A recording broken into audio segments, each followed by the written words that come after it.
Lo que tenemos en esta ocasión, la lectura que tenemos, como vemos, el título es Servir y Salvar. En las perspectivas de Dios, servir es salvar. Dios no ve cómo se sirve y que no sea salvando. Así que una vez que miramos como mira Dios, servir es salvar. En el mundo hay millones de personas que sirven. Hay mucha gente en servidumbre y lo ha habido desde el principio del mundo. Y habrá más. En la más abyecta esclavitud sirviendo. Eso no salvan. Pero hubo una esclava que la Biblia menciona que ella salvaba.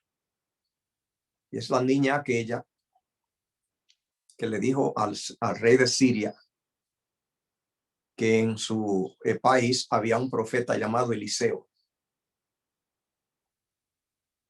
Y ella era una esclava, pero ella salvó. Ella predicaba a un Dios salvador. Ella estando en servidumbre. José en Egipto también era alguien que era un sirviente, un esclavo, y salvó. Y ha habido muchos casos. Cristo, la Biblia habla mucho de eso, sí tenemos mucho. En Isaías 53 y en toda la Biblia, el siervo sufriente de Jehová. Siervo sufriente de Jehová, el Salvador del mundo. ¿Por qué era necesario que Jesús, para poder salvar, se hiciera siervo? El pecado había producido eso. Hoy, en el estudio, la exposición del doctor Acevedo, hubo una pregunta de que qué hubiera ocurrido si la humanidad hubiera obedecido después de la caída, pero que se hubiera portado bien. Pues vimos que el dolor y el sufrimiento que ha habido, el desastre, lo hubiéramos evitado. Lo mismo pasó con Jesús. Si después de la caída el hombre hubiera optado por aferrarse a los principios divinos, Cristo no hubiera tenido que humillarse al nivel que se humilló. Los sufrimientos y humillación de Cristo y la cruz y los azotes y todos los maltratos y nacer en el suelo, nacer con animales, huir a Egipto para salvar su vida, pasar toda su vida siendo un carpintero, que hoy el carpintero trabaja muy cómodo, hay muchas herramientas sofisticadas, pero en el tiempo de Cristo la carpintería era terrible. Y él fue carpintero. Había que ir al monte con un hacha a cortar troncos, traerlo preferiblemente al hombro, y luego era una tarea muy dura con una hacha partir, cortar y con herramientas muy rústicos preparar la madera. Si el ser humano hubiera buscado la dirección divina y el mundo no se hunde en el sufrimiento, Cristo no hubiera tenido que humillarse de esa manera al dolor, al sufrimiento, a la muerte. La Biblia tiene una sola protesta de la cruz de Cristo y los sufrimientos añadidos que no estaban en la agenda original. En 1 Corintios, el capítulo 2 y el versículo 8, creo que está por allí, donde Pablo argumenta que si los príncipes de ese tiempo no hubieran tenido el conocimiento de Dios, no hubieran crucificado al Señor de gloria. Pero que ocurre el oído, dice él allí, en 1 Corintios capítulo 2, versículo 9. El ojo que ve, pero no ve, y el oído que oye, pero no oye. Y que por lo tanto no pueden subir a su corazón cosas nuevas. Y que eso le pasó a los reyes, dirigentes de Israel. Y por eso entonces crucificaron al Señor de gloria. Dice, cosa que ojo no vio, ni oreja oyó, ni ha subido a corazón de hombre. Entonces ellos no tenían eso y por eso lo crucificaron. Eran gente natural. Así que entonces vemos que por causa del sufrimiento y del pecado que se ha arraigado en la tierra, el mundo ha llegado a niveles y entonces el que salva tiene que humillarse mucho para poder salvar, el que sirve. Así que ese es el énfasis de la lección. Entonces dice Isaías en el versículo acá de memoria que tiene, dice aquí mi siervo, yo le sostendré, mi escogido en quien mi alma tiene contentamiento, he puesto sobre él mi espíritu. Él traerá justicia a las naciones. Ha habido un malentendido con ese versículo, porque se creyó que ese versículo decía que el siervo de Jehová iba a venir a poner en orden el mundo, a traer justicia a las naciones, a que no hubiera tantos atropellos e injusticia en la tierra. Porque se interpretó que el poner este orden en la tierra, eso es justicia de Dios. Un judío me argumentaba y me decía que él estaba convencido de que el Mesías que nosotros creemos no es el correcto. Y la única razón era, aunque yo le probé con matemáticas y todo, y profecías, que sí que era él, él dice, pero falta una pieza. No es pensable que el Mesías haya venido con un mundo como está, dicho en mis palabras, coloquialmente patas arriba. Porque quedó claro, dijo él, que cuando él venga, él iba a poner justicia. Así que sabemos que no ha venido. Ese es el argumento. El mundo está al revés, está todo hecho un caos. El problema que ocurre es que esta persona y muchos no saben qué es traer justicia. Traer justicia no es poner en orden la tierra y poner a que las cosas se hagan correctas en la tierra. Traer justicia a las naciones es que Dios es justo, él solo, y viene a los que lo permiten para que él, su justicia, su santidad, su perfección, la comparta con la gente. Y los que la quieran se apropien de ella, la justicia, la santidad, la perfección de Dios. Y de esa manera iba a llenar los que quieran de justicia, o sea, de la santidad de Dios. No que iba a traer justicia, como dice aquí, para poner a las naciones todas en orden. Él no pone su justicia por la fuerza. Pero como ya hemos visto que nosotros los hombres vestimos a Dios con la ropa de la administración terrenal, despótica y tiránica, ya entonces por eso dijimos que Dios pues viene con una espada a matar gente para que las cosas se pongan en control. Pero Dios no estuvo así. Quiero adelantarles además que la mayoría de los cristianos de este tiempo, casi todos, excepto los adventistas del séptimo día, creen que el milenio va a ser en la tierra. Y que en ese milenio ya entonces Cristo va a reinar. Y durante el milenio las cabezas van a rodar. Y va a haber paz en la tierra, porque Él viene con su bota y eso es lo que va a pasar. Entonces, imagínense que la cosa está muy compleja cuando la cristiandad universal cree eso. que se esperó que ya se hubiera aprendido más y no se ha avanzado. Solo los adventistas creemos que el milenio no va a ser acá y que no va a haber impíos vivos. Después todos creen que Cristo, el milenio va a ser que él va a venir a la tierra otra vez físicamente y que va a reinar en la tierra en Jerusalén. Y que con la espada los enemigos entonces ya sabrán lo que les espera. Eso cree la cristiandad. Pero la justicia que aquí dice es la santidad de Dios, que no se impone por la fuerza. Hoy vemos la tierra que está llena de dolor y sufrimiento, repleta. Yo le tengo otra propuesta. La tierra hoy está repleta de la justicia de Dios.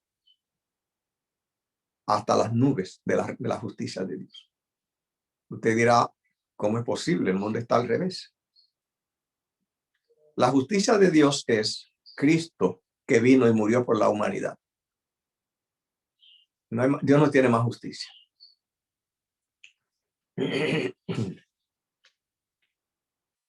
Así que entonces, ya oímos este pensamiento del deseado, página 310.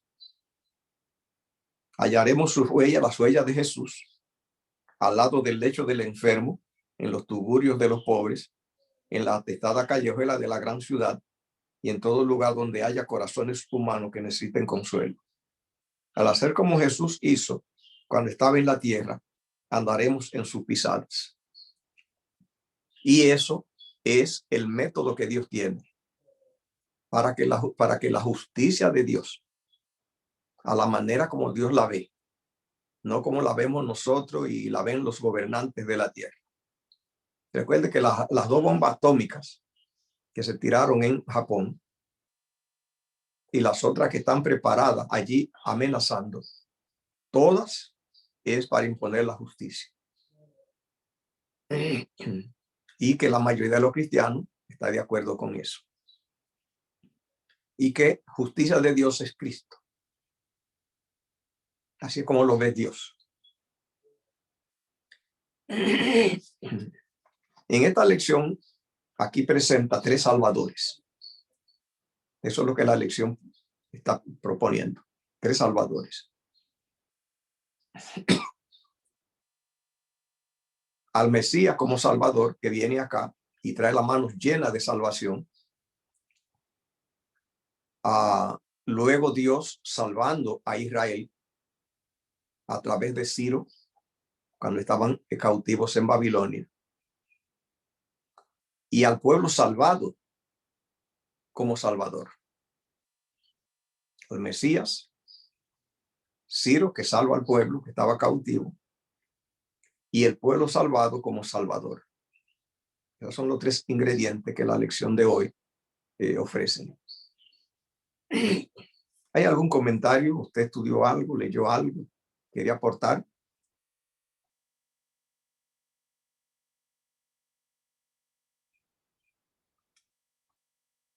Bueno.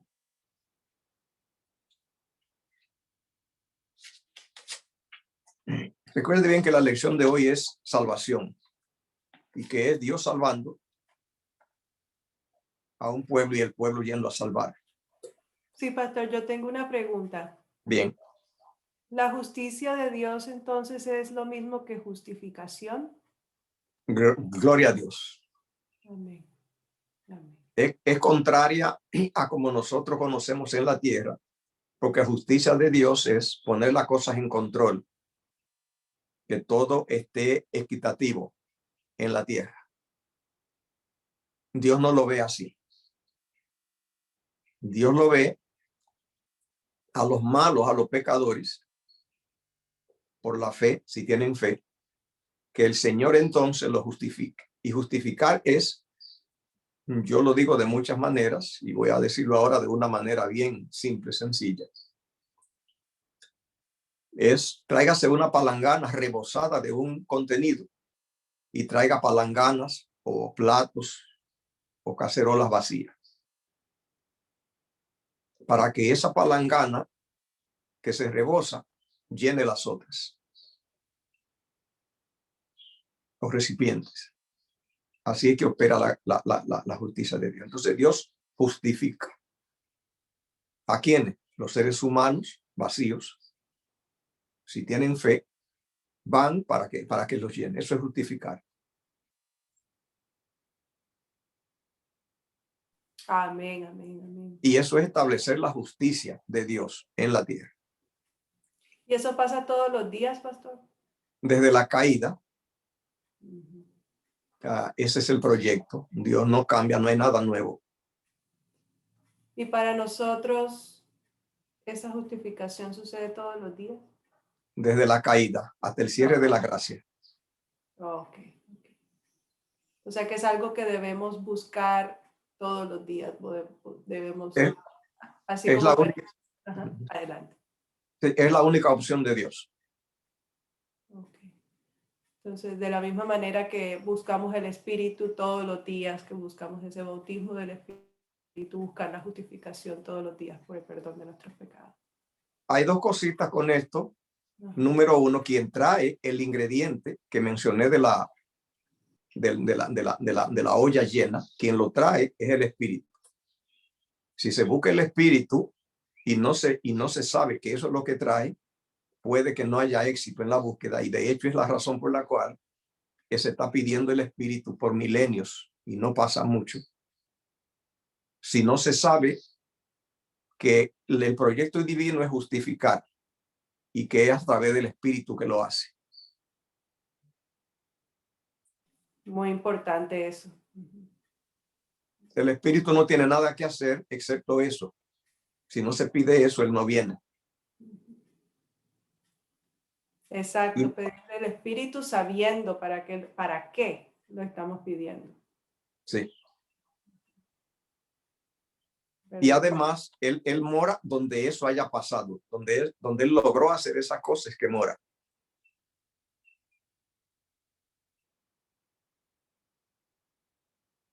Entonces, si se habla de alguien lleno del Espíritu Santo, si es que eso es verdad, hay que entenderse que porque está siendo justificado. Amén, amén.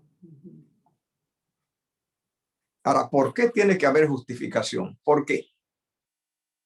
Se puede decir de muchas maneras, pero una de las maneras de decirlo es que Dios, antes de crear el hombre, hizo como los arquitectos, que ellos hacen un plano y elaboran ese plano cuando hacen su construcción y se guían de él. Dios hizo un plano de cómo iba a ser el hombre y lo hizo que el hombre iba a ser participante de la naturaleza divina. Eso casi ocurrió en el Edén, faltó poquito. El hombre solamente tenía que hacer un uso correcto del árbol del conocimiento del bien y del mal y luego pasar al séptimo día, o sea, a donde estaba la adoración, era el encuentro con Dios, y ahí ya hubiera terminado. Pero como no manejó bien el asunto del árbol, que era la libertad,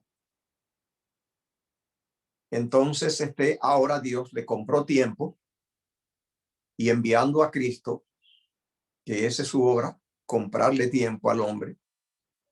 El plan no cambia, sino que Cristo ha venido para que si el hombre no entendió bien allá, a ver si entiende ahora, para que el proyecto se pueda realizar a través de Cristo. Entonces, eso es lo que Cristo hace. El que cree en Cristo, entonces ahora se hace el plan, se elabora el proyecto, que es de que el ingrediente que rebosa la olla o la jarro y se rebosa y bota, que es la justicia de Cristo, la recibamos y nos llena y nos completa. Allí ya el hombre quedó completado. Enoc lo entendió y ocurrió, y Elías lo entendió y muchos lo han entendido. Eso es todo lo que se necesita, ser terminado con los ingredientes que Dios programó.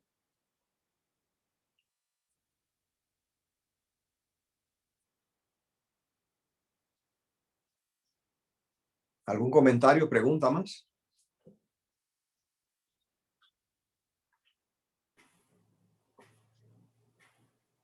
Gracias, pastor, por esa explicación. La obra del anticristo consiste en recibir todo eso, recibirlo todo, lo que ya dije, todo el proyecto divino, con la condición de que el hombre no cree ningún tipo de condiciones.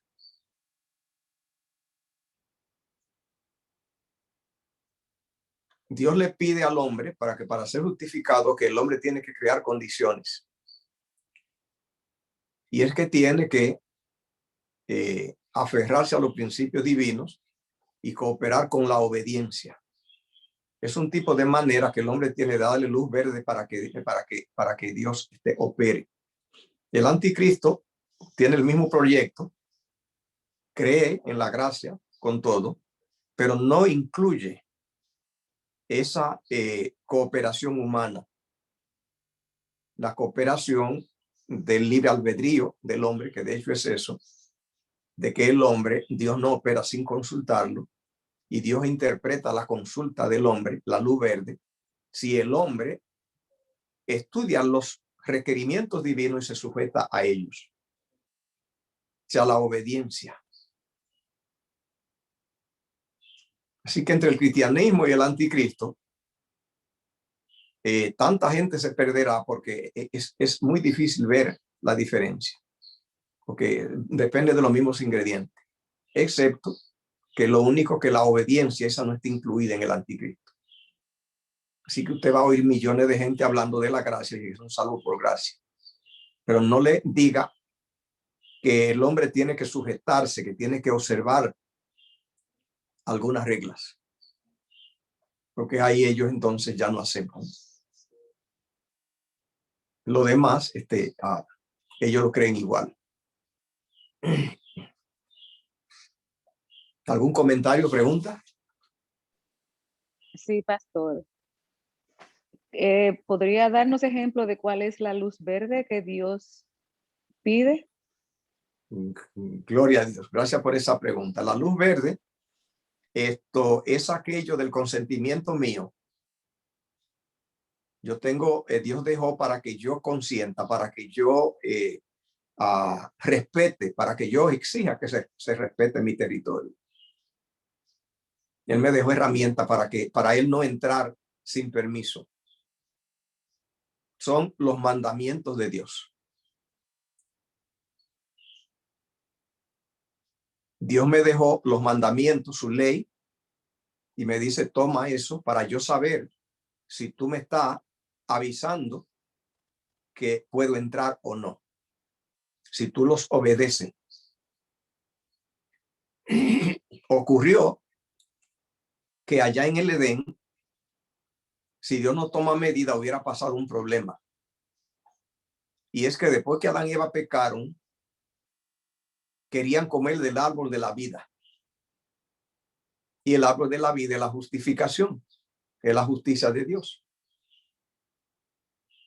Iba a ser entonces una mezcla tóxica. El ellos estar en pecado y también recibir la justificación. O sea, no opera, no funciona. Pero Dios tomó medidas, dice Génesis capítulo 3, y mandó serafines o ángeles que cuidaran el árbol de la vida para que el hombre, ya que pecó, no comiera de él. Pero Satanás no se rindió y él sigue sugiriendo a los hombres que ellos reciban la provisión divina en su vida sin apartarse del mal. Entonces la luz verde es esa,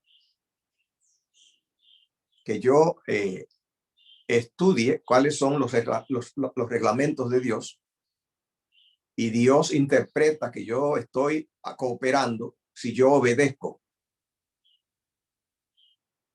los mandamientos de Dios, las reglas, los parámetros de Dios. Esa es la luz verde. Pastor, yo Gracias. tengo una pregunta también. Dios tiene requerimientos, ¿verdad? Y el diablo los conoce, las herramientas, ¿no? Sí. Entonces, nosotros podemos pensar, ¿no? Que el ojo espiritual pudiera ser el ojo de los Illuminati, eso que dicen, ¿no? Entonces uno se puede asustar, ¿no? Ajá. Disculpe, que alguien ya me lo sugirió. Ajá. Así que Bueno, no está tan lejos. Y quien me lo sugirió fue un gran teólogo. Cuando yo le expliqué y le dije cómo trabaja el ojo espiritual, me dijo, eso es nueva era. Así que no está tan mal. exacto.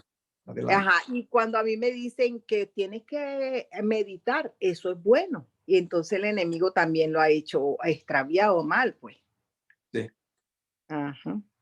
Esa era mi pregunta. Gracias. Y las religiones orientales, su lado fuerte es la meditación. Y meditan es que no lo creemos, que la ciencia no puede entender.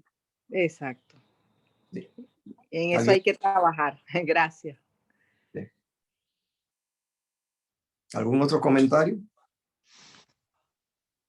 Bien.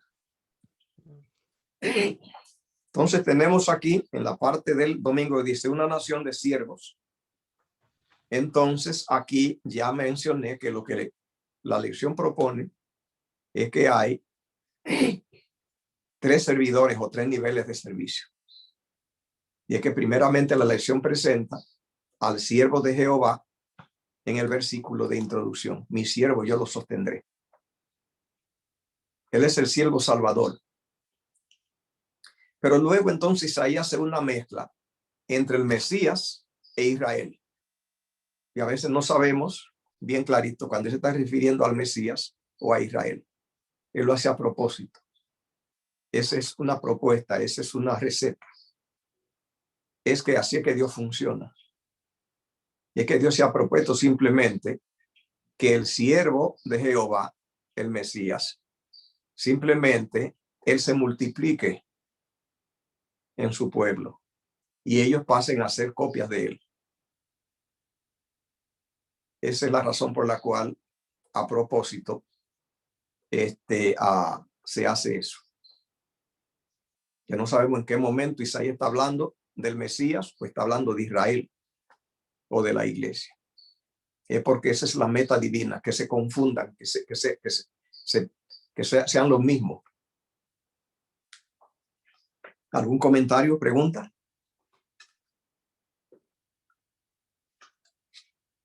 Pastor, yo tengo una pregunta en la lección anterior. ¿Qué quiere decir la caña cascada? Caña, la oigo, sí. la veo que está escrita y yo quiero saber qué quiere decir. Muy buena esa pregunta, caña cascada. Ahí menciona 2 cosas. Menciona la caña cascada y el pábilo que humeare. Sí. Ajá. Bien, eso era un adagio, una máxima que había en el tiempo de Cristo. Y entonces Cristo tenía para comunicarse con el pueblo que usar lenguajes coloquiales de ellos, si no podía llegar a ellos. Y entonces en ese tiempo se usaban esas máximas, esos comentarios. Y una caña cascada es una caña. En Israel hay muchas cañas. Son hierbas que crecen alto. Yo en mi niñez veía ahí en mi país. Y aquí hay muchas cañas también. Se dan en los lugares húmedos. Entonces esa caña la rompe el viento. Viene con violencia el viento y la rompe. Y queda pegada la parte que se desprende. Queda pegada a la parte que queda pegada del tronco. Solo se quiebra y queda conectada por alguna cascarita mínima. Sí, sí. Y entonces lo que está diciendo allí es que viene una persona experta en cañas y quiere salvar esa caña, y tiene que tener mucho cuidado porque hasta la brisa, hasta un movimiento no calculado, ya la desprende y si ya la rompe. Entonces hay que tener cuidado allí hasta con la respiración, con la caña, porque quedó pegada la parte que se desprendió de una manera tan frágil que a menos que se tomen medidas especiales, se va a romper. Entonces, cuando dice no quebrar la caña cascada, lo que está diciendo no va a desprender, a estropear la caña que depende de un hilito que hasta la respiración puede romperlo. Está comparando a nosotros con eso. Diciendo que Cristo viene, lo mismo que los médicos. Viene un médico y encuentra a alguien que ya se cayó de una altura, o viene un vehículo y lo destruyó. Y hay que primeramente sentarse a calcular cómo se va a manejar este caso de alguien que no se puede tocar por ningún lado. A buscar cuál es la estrategia, y tienen que estudiar mucha estrategia a ver cómo consiguen que la medicina no sea peor que la enfermedad.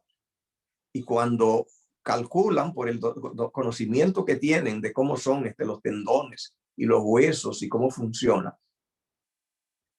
entonces toman una estrategia y consiguen salvar de los despojos y consiguen que no muera la persona, que con la respiración ya moría.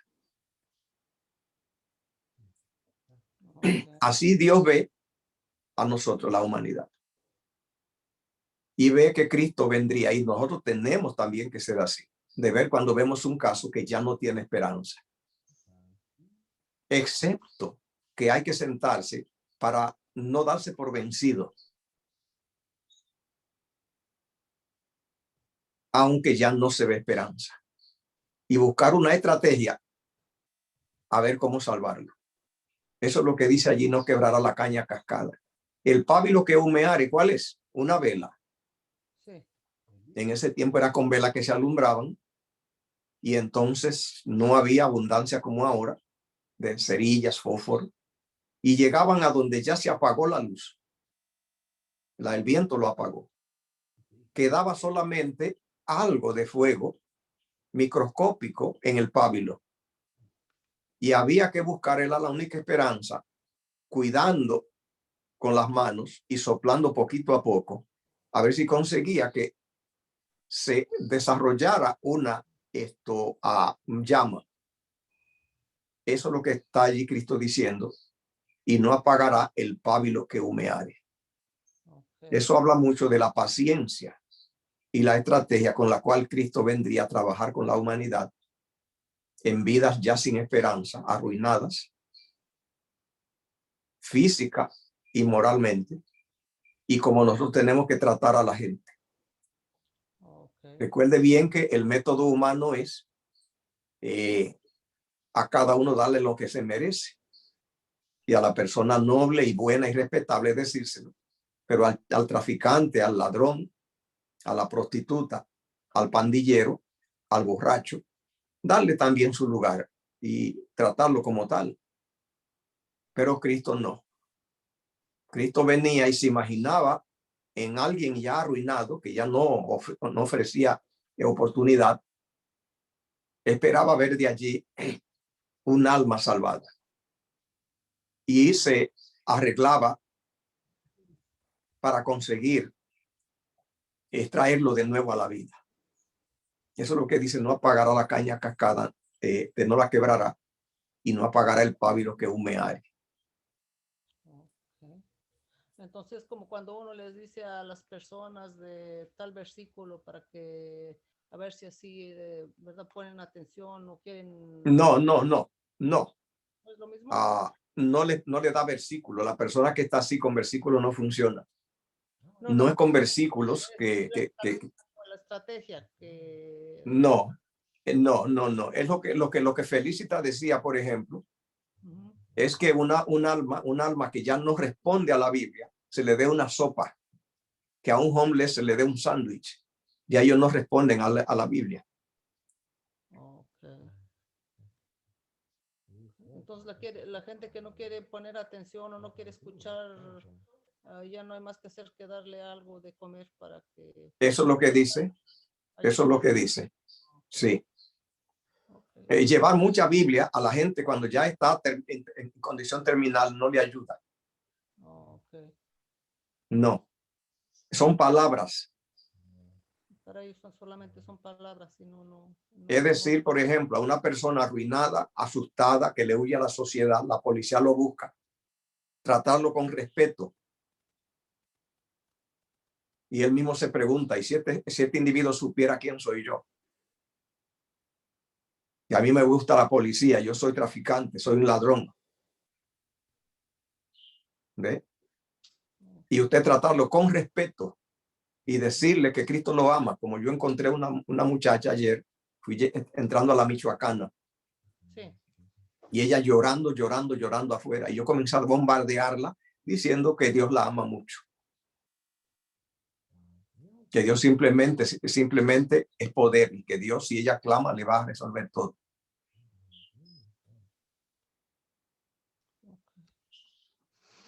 Ir a una cárcel y personas que están convencidas que el gobierno es muy lento con ellos, que debió matarlo,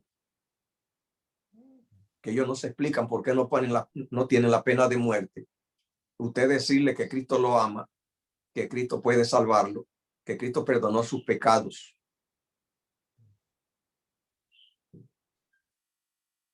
Al principio se ríen diciendo es que él no sabe quién soy yo. Pero es lo que la Biblia manda.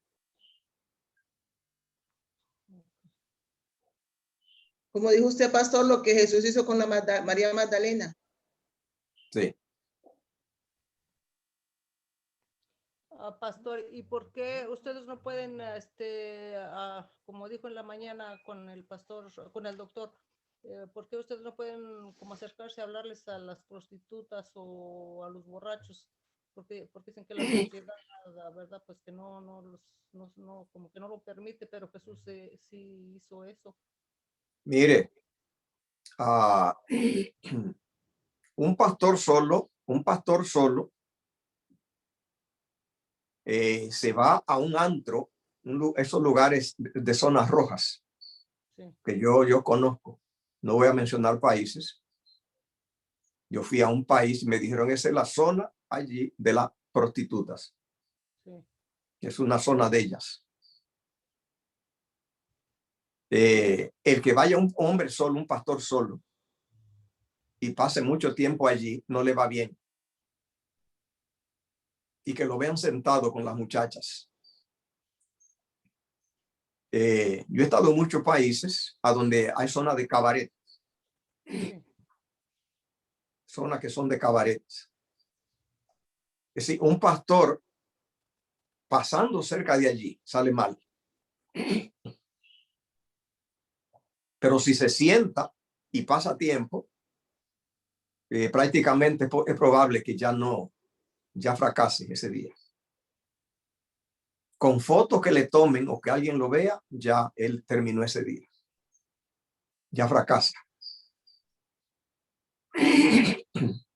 Porque yo la otra vez oí en las noticias de que había muchas muchachas centroamericanas que se traían engañadas, que les iban a dar trabajo y luego las metían a trabajar a los antros, y que a veces ellas pues le contaban a alguien eso, y pues entonces la otra persona reportaba, y pues así muchas podían salvarse porque llegaba la policía y agarraba a los que las tenían ahí y ya ellas quedaban libres. Entonces sí hay muchas que sí necesitan. Ya, pero esa no es una prostitución tan fea, porque ellas vinieron engañadas. No, hablemos de la prostitución nativa, la que está allí, que no han sido engañadas, que es parte de la cultura de un pueblo allí. Okay. Y que todos conocen que esa área y esa zona y esas personas son así. Que no están engañadas. Ajá. A mí, en ese momento, pastor, como muy peligroso, entonces lo que usted decía al comienzo, que nosotros en la iglesia estamos haciéndonos como espaldas a esta situación, es como si como convertirse en, es algo como tremendo, porque es como no ir donde realmente Jesús necesita que vayamos. Gloria a Dios. Es terrible, pastor, porque es como de alguna manera nosotros como que encucharnos en una caparazón, protegiéndonos nosotros de esas cosas y como ha dicho usted algunas veces, como colocándole esa gente en las listas negras y no haciendo la obra y pensando nosotros que estamos haciendo la obra. Estamos entre nosotros mismos, como quien dice, entre nosotros mismos, haciendo que estamos, ¿sí? Pero en verdad no estamos haciendo la obra. Gloria a Dios, Rosario. Por la dureza de nuestro corazón, realmente. O sea, me quedó muy Es claro decir, con el... la parábola, ¿cómo se llama? Del buen samaritano. Dice, ¿por qué razones el sacerdote y el levita no se separaron? Dice que el sacerdote no se paró por varias razones. Una de ellas es porque si se paraba era una carnada de los ladrones, porque ellos quedaron escondidos mirando que pasaran otros. Así que él era una carnada cómoda. Era el próximo. Él tenía sus razones para no pararse. La otra razón es que el sacerdote era una persona ocupada y no podía alterar su viaje. Tenía que llegar a su destino y hacer su trabajo. Y pararse, pues, le arruinaba el día. Y otra razón era que los sacerdotes no estaban para tratar con sangre. Y otra razón era de que era un extraño, un desconocido, una persona que no hay ninguna seguridad que él no era un delincuente. Entonces el sacerdote tenía razón para irse. El levita tenía sus razones también. Y es que el levita era un hombre ocupado también, dedicado al culto de Dios. Y por estar haciendo la obra de Dios, no debía pararse. Ni el sacerdote ni el levita eran gente ocupada en la obra de Dios. Así que la obra de Dios le ha arrebatado la obra de Dios a los siervos de Dios. Porque están ocupados haciendo la obra de Dios. No pueden pararse a hacer la obra de Dios. No podemos. ¿Cómo puede un pastor que necesita gozar de credibilidad, de reputación, que lo vean con delincuentes y ladrones y con prostitutas? ¿Dónde va su reputación? Porque él tiene que mantener su reputación para hacer la obra de Dios. Eso es todo.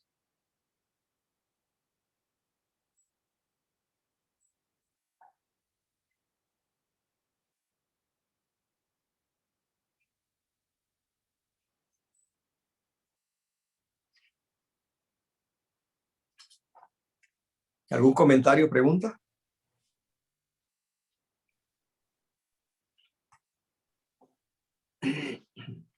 Veo el micrófono del doctor Sí, Acevedo. porque ese... Ajá. Sí, adelante, doctor.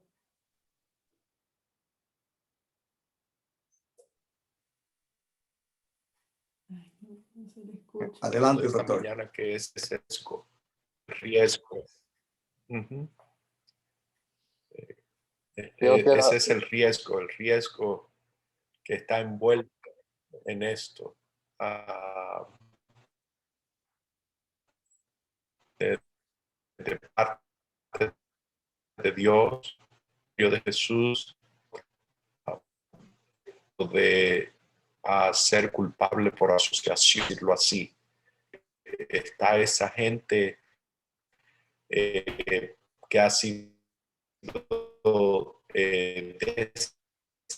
desacreditada públicamente, porque María Magdalena lo que era una pecadora pública.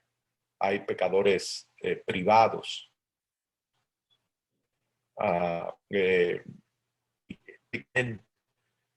Es riesgoso. El que lo mira de afuera, el que lo interpreta de otra forma,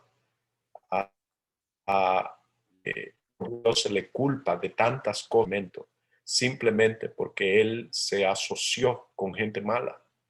Y gloria a Dios que él se asocia con gente mala como yo, pero que él se asocia públicamente con pecadores públicos, con gente rebelde, que se tira en la silga a ver si logra sacarlo de allí. Amén. Gracias, doctor. Gracias a Cristo por hacer eso. Hubo un costo que se pagó por eso, por hacer ese tipo de cosas.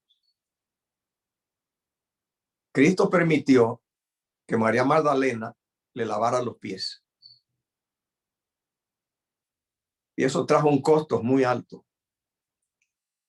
El primer costo que ocurrió allí es que el tío de María, que debía darle la mano y alegrarse, Simón, de que se le tendiera una mano a su sobrina, calculó que Cristo no era profeta. Así que ya la Biblia nos da muchos datos de cómo esas cosas funcionan. Un hombre que ha sido sanado por Cristo de lepra tenía ya muchas herramientas para entender que Cristo era un gran personaje espiritual, y por dejarse tocar de su familiar, que debía alegrarse, Simón llegó a la conclusión y dijo: me chasqueé,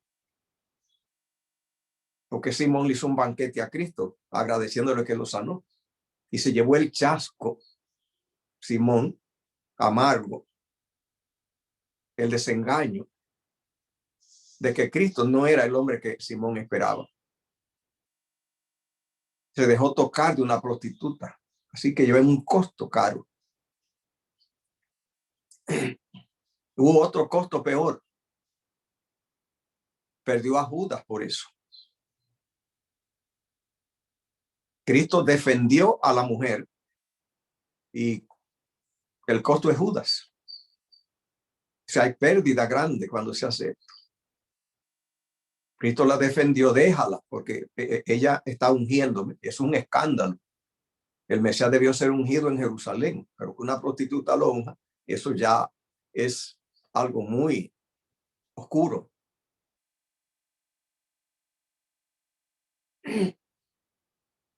Y Judas protestó.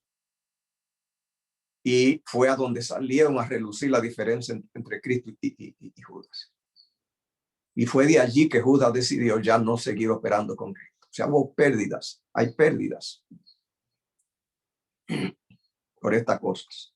No se sale ileso. Pastor, pero entonces, como quien dice, Simón y Judas estaban siguiendo tradiciones, no tenían fe.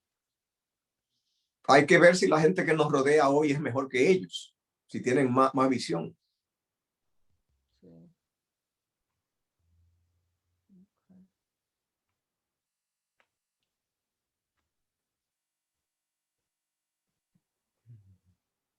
Pastor,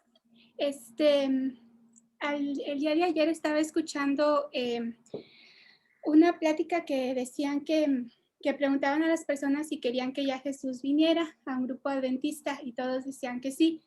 Y yo me puse a pensar en mí, de que sí, ya quiero que Jesús venga, pero yo estaba pensando que yo no tengo todavía frutos que entregarle, como no tengo almas que diga: Señor, mira, yo le platiqué a esta persona o así.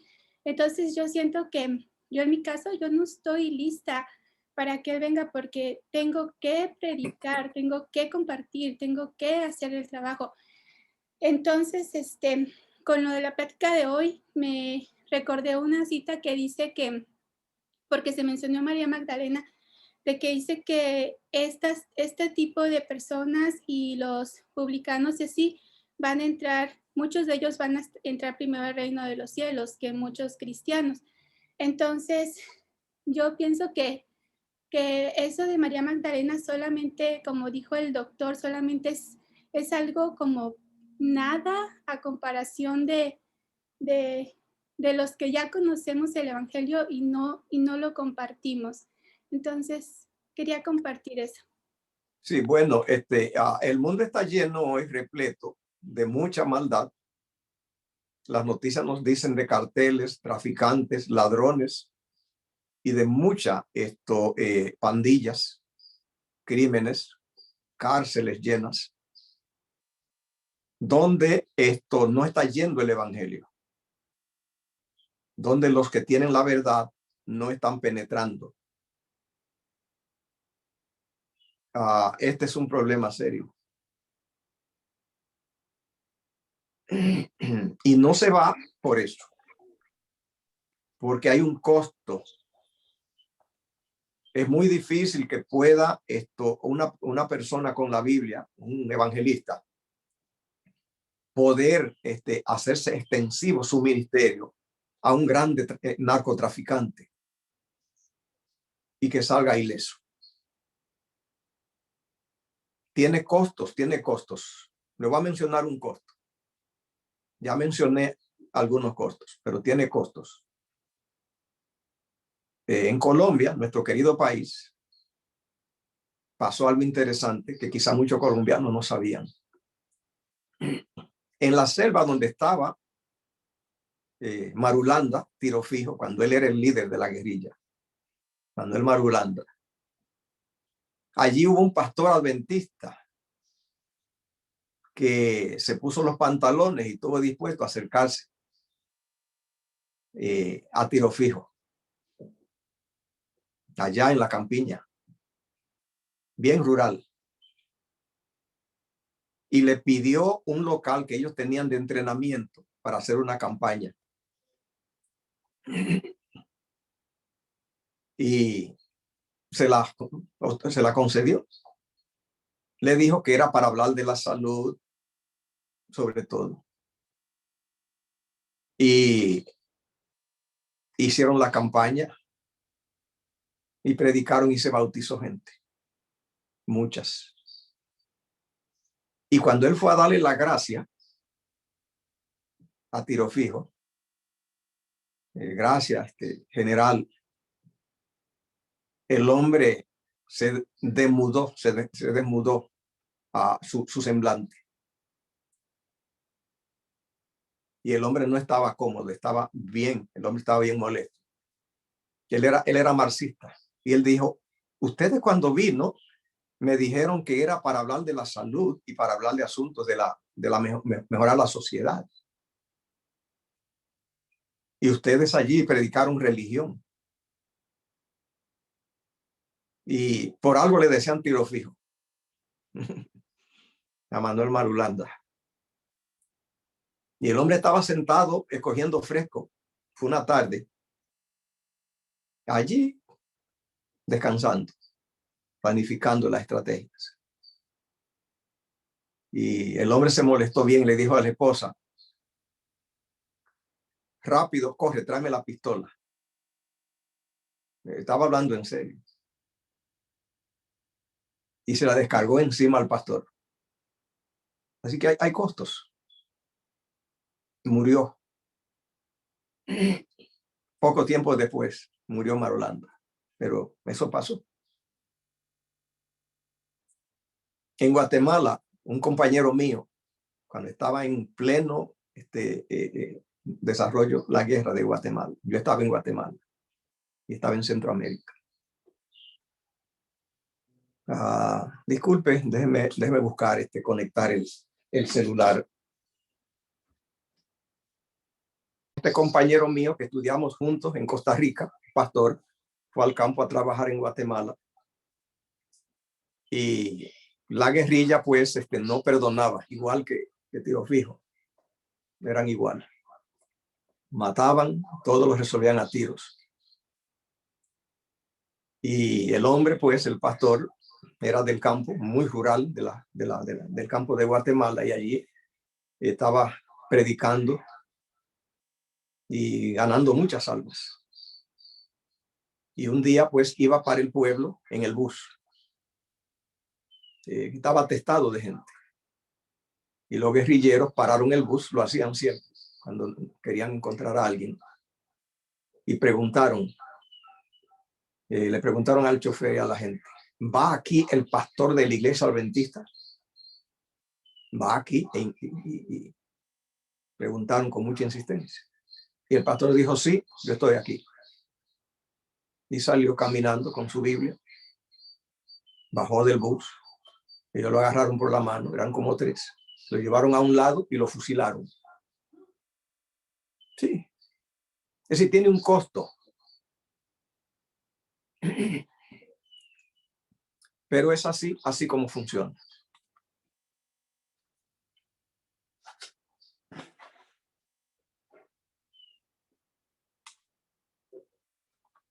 ¿Algún otro comentario? Pastor, pero ese costo todos estamos invitados a pasarlo, ¿verdad? Como Gloria a Dios. Gloria a Dios. Y no lo hemos pasado porque no nos hemos arriesgado. Entonces, cuando tú decías de que a este grupo de adventistas se le preguntó si querían que Cristo viniera y dijeron que sí, pero no ocurre, es porque ellos no entienden bien cómo funciona. Ocurre que Cristo solamente viene en las nubes a buscar lo que es de él. Si él no ha venido por ellos, es porque todavía considera que ellos no son de él. ¿Cuál es el afán de la gente para que Cristo venga en las nubes?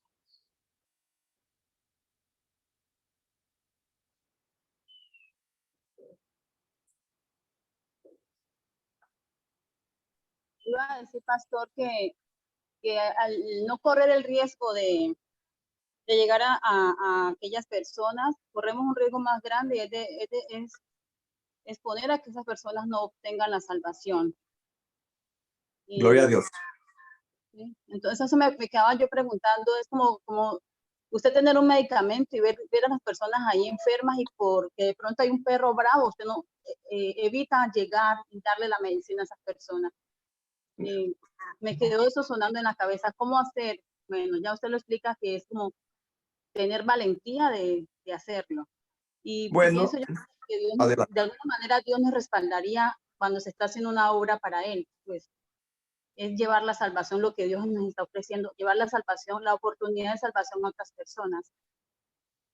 La búsqueda del respaldo es la trampa. Ahí usted tocó ya cuál es el puntito. Que Dios no respaldó ni al hombre de la selva colombiana ni al hombre de la selva guatemalteca. Eso es lo que da miedo.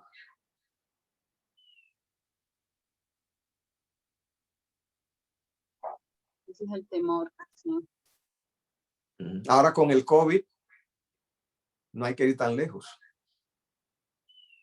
¿Cuánta gente del personal médico murió? Porque todos, o la mayoría, simplemente se prepararon, se armaron en los centros hospitalarios para trabajar. ¿Cuánta de esa gente murió? Muchos.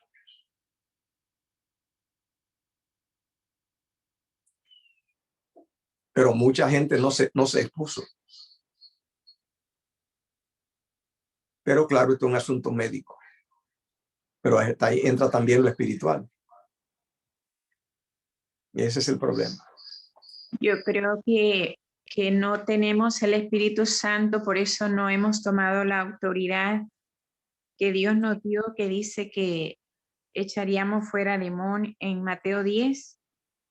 Echaríamos fuera demonios, sanaríamos enfermos, resucitaríamos muertos, y no solamente muertos físicos, sino muertos espirituales. Y yo creo que lo que mencionó la hermana Francia, la protección que debemos buscar es el Espíritu Santo que nos llene de ese coraje que llenó a Jesús y a todos los que han dado su vida por hacer la obra del Señor en este mundo. Pastor, entonces sería como dijo Esther, ¿sí? ¿Qué dijo ella? Y así iré al rey. Y así iré al rey. Se me perdió aquí la cita bíblica. En caso que ella dice, y si perezco, que perezca. Como Bien. quien dice, si en la obra de... y eso es lo que han dicho estos mártires, ¿no? Y si perezco, que perezca. Y quizá lo que tenemos temor, hablo por mí, es de perecer. Cristo nos enseñó, ahí hemos hablado de andar en la pisada de él. Si se trata de la pisada de Cristo, se está hablando entonces de la pisada del patíbulo, porque ese fue el camino de él. La pisada del sacrificio. Exactamente, y estamos tan pegados a este mundo.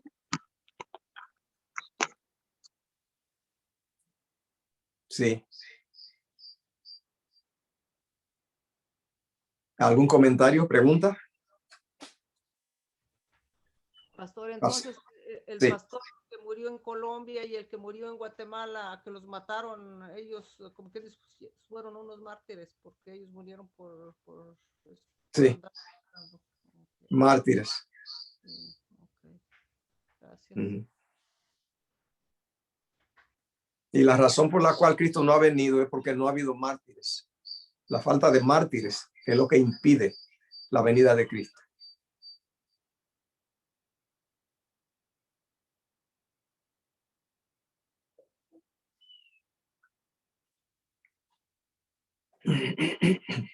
Así que entonces, todo lo que la lección nos propone hoy es de que Dios no trata al ser humano como el ser humano se merece,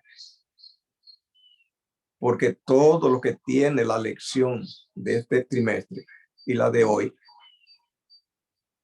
es solo oferta de misericordia, de salvación. Cuando lo que ocurre con el pueblo de Israel es que Israel cada día se aparta hasta el punto que Dios se queda con la mano llena de salvación y sin pueblo. ¿Se imagina usted que alguien venga con $1 millón en la mano repartiendo y que se quede con $1 millón en la mano y no venga nadie a buscarlo? Eso es lo que ha pasado, porque Cristo se quedó con la mano llena de salvación cuando muere y resucita. Y un par de décadas más adelante la nación desaparece, es destruida. ¿Qué pasó con tanta salvación? ¿Qué pasó con la gente?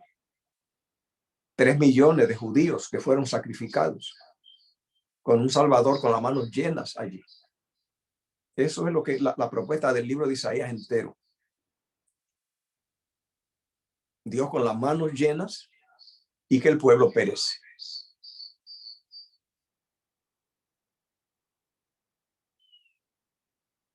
Y quiere que nosotros sigamos haciendo lo mismo. Que nosotros hablemos, como lo dice bien Isaías, clama a voz en cuello, no te detenga.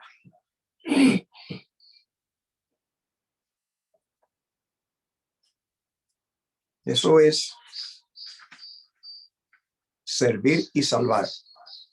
Pastor, con el Espíritu Santo vamos a levantar los cojos, a sanar, a curar, como Hechos 3.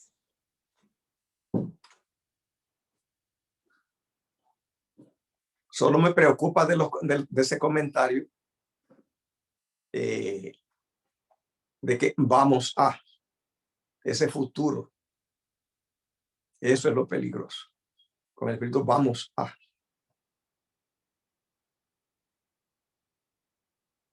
¿Cómo sabemos que vamos a? ¿Qué seguridad hay que vamos a? No hay futuro, es ya. Bueno, Dios no sabe por qué, no entiende por qué tiene que ser siempre mañana.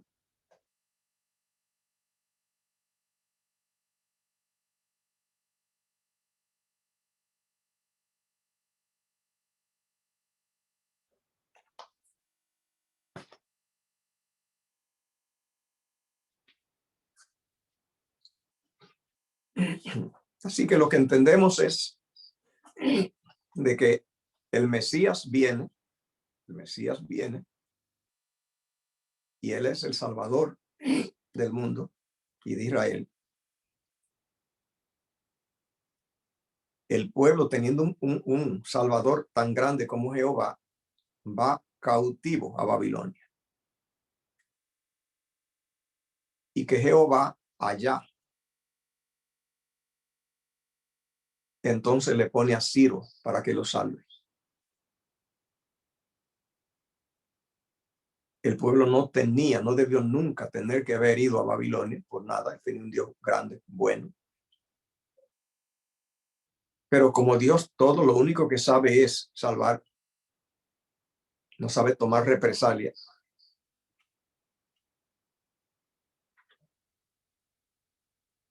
Toda la persona que predica de que Cristo tiene paciencia, yo quiero compartir con ustedes este concepto.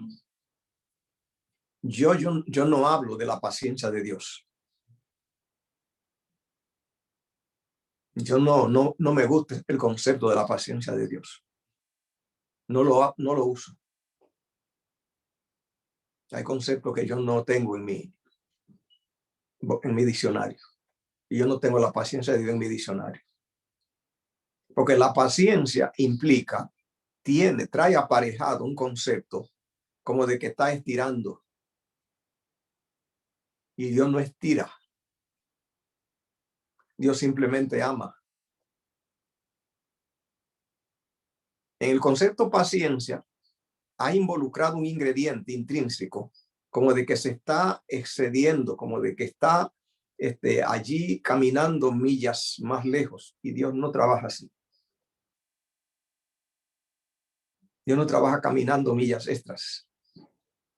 Dios no trabaja con millas. Simplemente les. Él es y se acabó. Con el amor. Dios tiene eso y no tiene otra cosa. Es todo lo que tiene.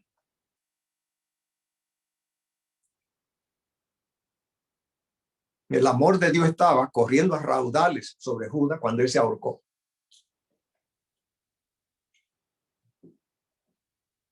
Y sobre Saúl cuando él se suicidó. Dios todo lo que hizo es que lo respetaba.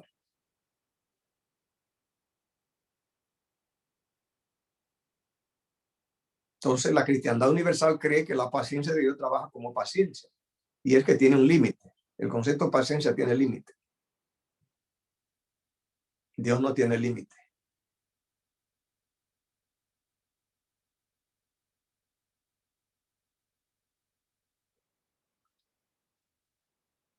Entonces, Pastor, ¿por qué? Adelante. Sí.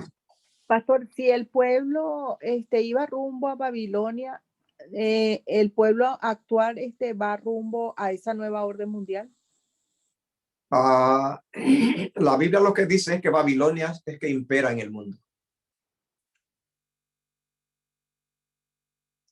Toda vez que el pueblo no está lleno del Espíritu Santo, yo no espero darme malentendidos. Por eso hablo para que se pueda hacer preguntas. Toda vez que el pueblo no está lleno del Espíritu Santo, está en Babilonia.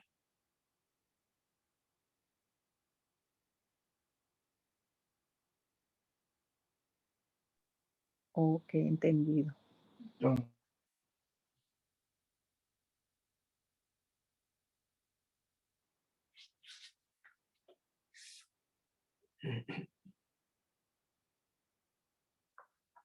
Así que entonces, por eso tenemos allí a Ciro.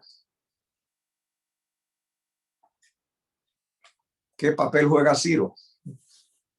La misericordia de Dios.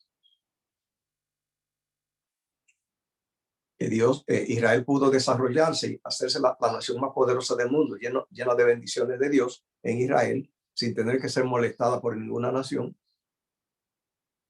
Pero ser llevada cautiva, eso, ¿para qué? Cuando es llevada cautiva, entonces Dios la pone, escuche esto, en manos de Nabucodonosor, que en la Biblia es presentado como el malo. Pero Dios no lo ve igual. Nabucodonosor y los hebreos eran primos y le quedaban todavía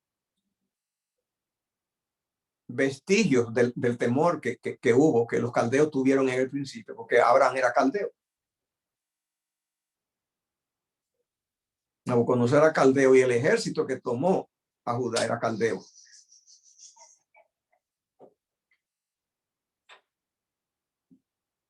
Entonces, cuando el nieto de Nabucodonosor, él ya no trajo esos valores o principios, ya Dios abandonó a Babilonia y entonces trajo a Ciro.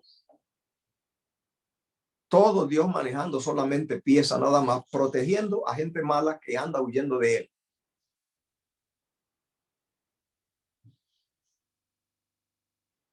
Eso es lo que estaba pasando. Entonces Ciro allí se le da el nombre del Mesías.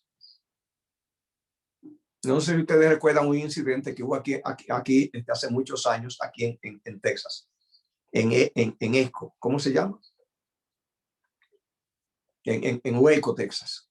Está allí, hacia a unas millas de acá. Waco.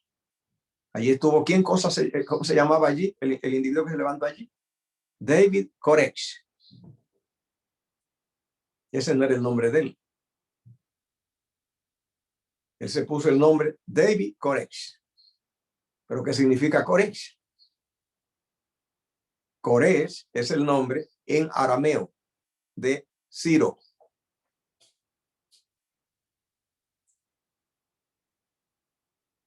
Que él era el Mesías. O sea, Dios le puso a Ciro o Koresh, le dio las herramientas del Mesías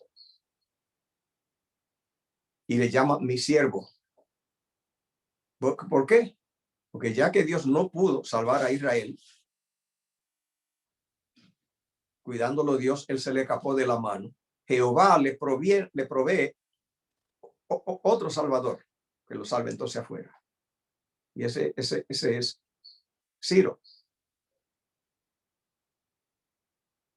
Y el nombre que tiene es el del Mesías. ¿Qué significa Koresh o Ciro? El ungido, allí lo dice. O sea, le da las herramientas de Cristo a Ciro. Y el nombre y todas las herramientas. ¿Para qué? Buscándole salvadores cuando el pueblo se le va. Eso es todo.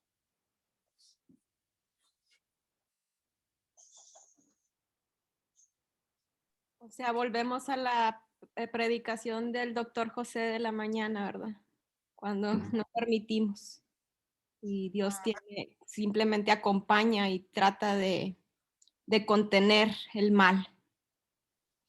Cuando ya el plan del directo no funciona, entonces él se ingenia otro plan aledaño.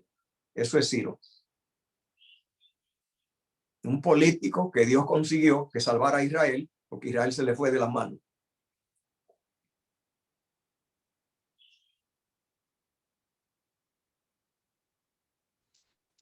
Pastor, pero David Koresh era un violador de niñas.